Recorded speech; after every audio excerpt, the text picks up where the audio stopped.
Heavy is the head that has to manage all of this. Hey everyone, welcome back to my channel. We're now incentivized to buy what we already buy. Fumbling through college had me building. I also got something done on the other side. And that was right around, I would say, May, maybe, right before renewing the lease for this property. Welcome to the channel, Martha. Thank you for having me here. Oh, I was gonna say I am getting up there in age, I'll tell you what. Bills paid by other people, life was never this good. I had to step back. There are so many addictions. There are so many things that can truly derail your life. Some things more than others. And we're going to get into that today because this channel is about financial freedom, relationship building, and things that actually help you to go forward and have that growth mindset that is needed to thrive and succeed within society today. And I don't want you to be derailed by a lot of mistakes that people have made in the past. So I'm going to go over them. Now, the Olympics just ended. I've been watching a lot of USA basketball. So to see that was amazing and spectacular. But I also want to talk about the betting aspect of it and where I see this going moving forward. So the betting industry is actually going to get so much worse. And for others, so much better. And what I mean by that is now that it's integrated into all sports, easily accessible, just as simple as opening up your phone, downloading the app, registering and showing that you're of age. Nobody is headed to the corner store in the next 10, 20 years to purchase some lottery tickets and Mega Million tickets. No, everything is going to be done online. Everything is going to be virtual. Everything is going to be at the snap of your fingertips. It's actually going to be cheaper for the Mega Million because then you don't have to pay the storefronts in order to hold those physical copies, and you can do everything digitally and online. So with that being said, because of the easy access, there's going to be adrenaline rushes. There's going to be so much adrenaline that's going to give people that dopamine rush. And that dopamine is just a feeling of almost euphoric release where you are feeling great. You are feeling amazing. And that extreme sensation, that rush that you feel, that high that you get is something that you're going to continue to want to chase every single time you hit big.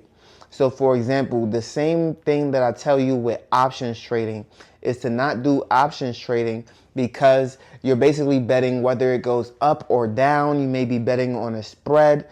The same thing on a bet. They have spreads, they have up or down margins, they win by this much, lose by that much. And so they make it more and more complicated in order to increase the odds of you failing, and then you bet so much to win so little. I looked at the USA bet, and I won't lie to you, I had $10 in that account, and it said if I had bet on USA today to win, I would get 10 cents. So, using big numbers, if you bet $1,000, you probably get $10, right? So, in that sense, it doesn't make a lot of sense to me. It doesn't make a lot of sense to me that you can lose so much money, but you gain so little, right? And so for me, it has to make sense. A lot of people aren't going to bet on the underdog for good reason, right? You expect the underdog to lose, and 9 times out of 10, that is what happens. And so in order for you to win, in order for you to truly beat the house, it is almost impossible. And you risk so much more than you can possibly gain. I honestly think gambling is even worse than options trading, although options trading is a form of gambling, which I do not suggest anyone do.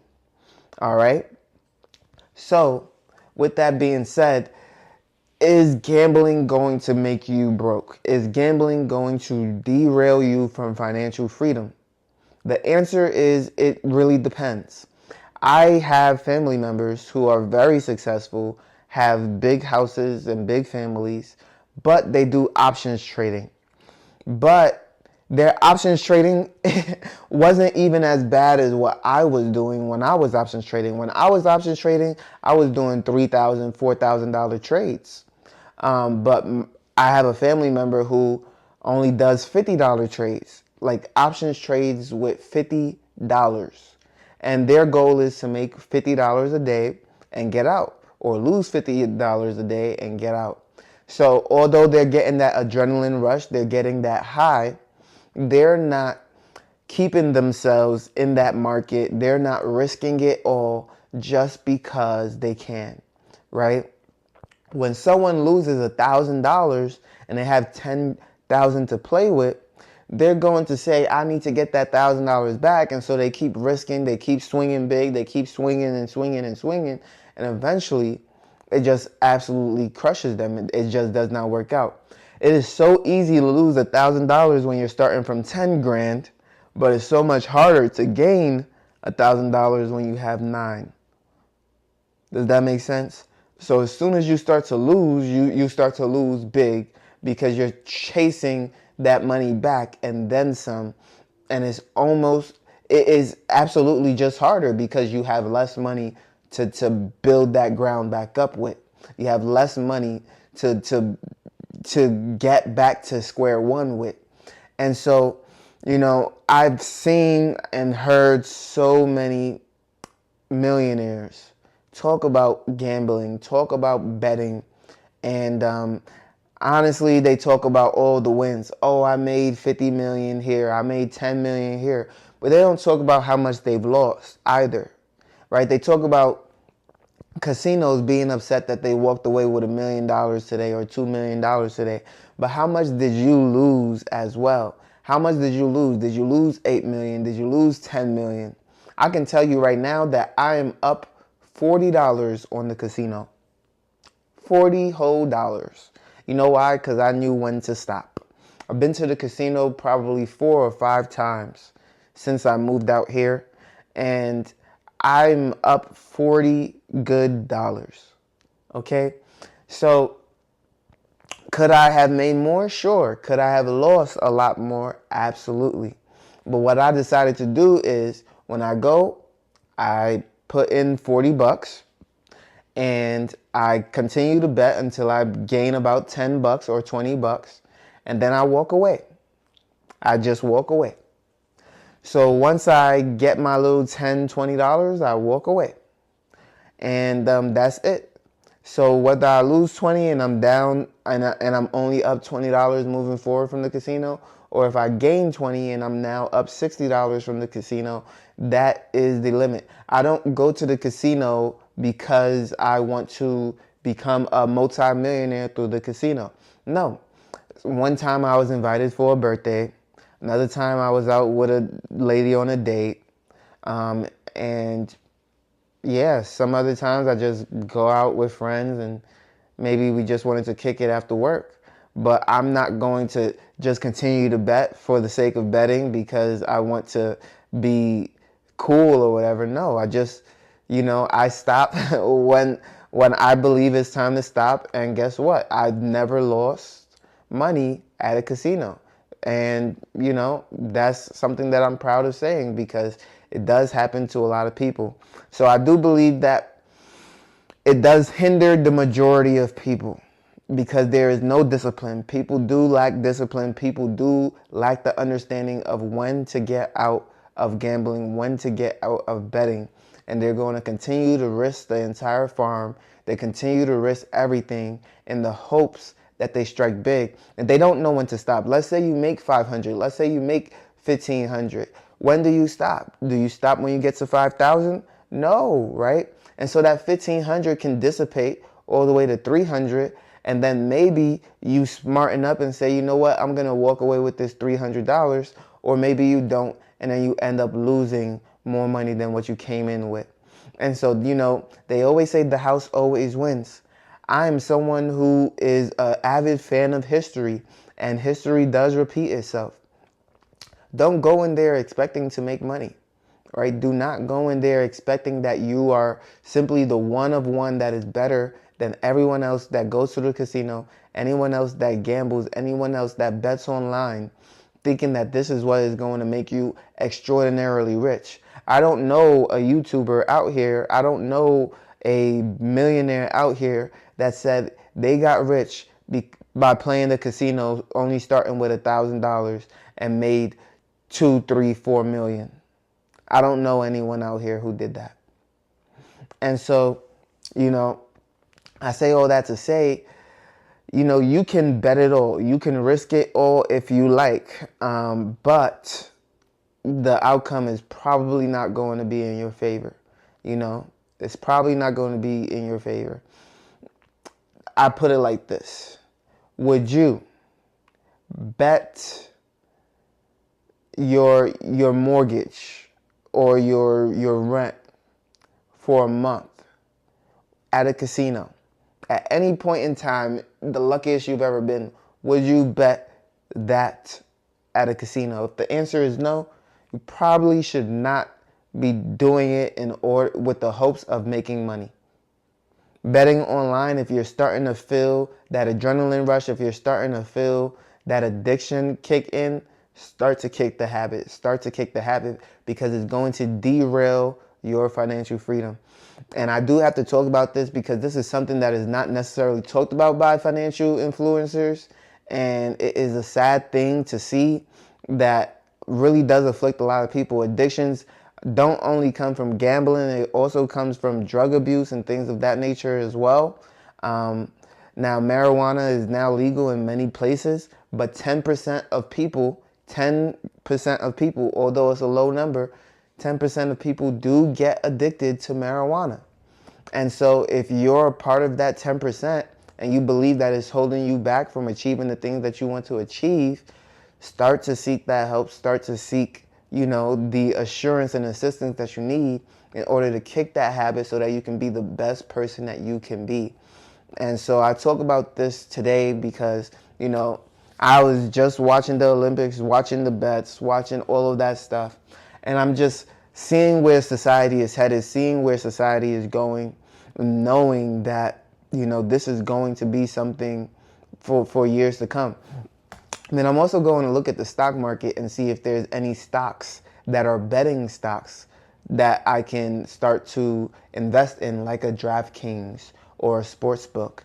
Because I know that these betting companies, although it will be a saturated market, it's also going to be a very profitable market. And for those who don't watch this channel and those who don't listen to solid people's advice on how not to gamble and how not to bet, I'm here to make money. I'm here to profit because I only have one life and I'm going to do it my way.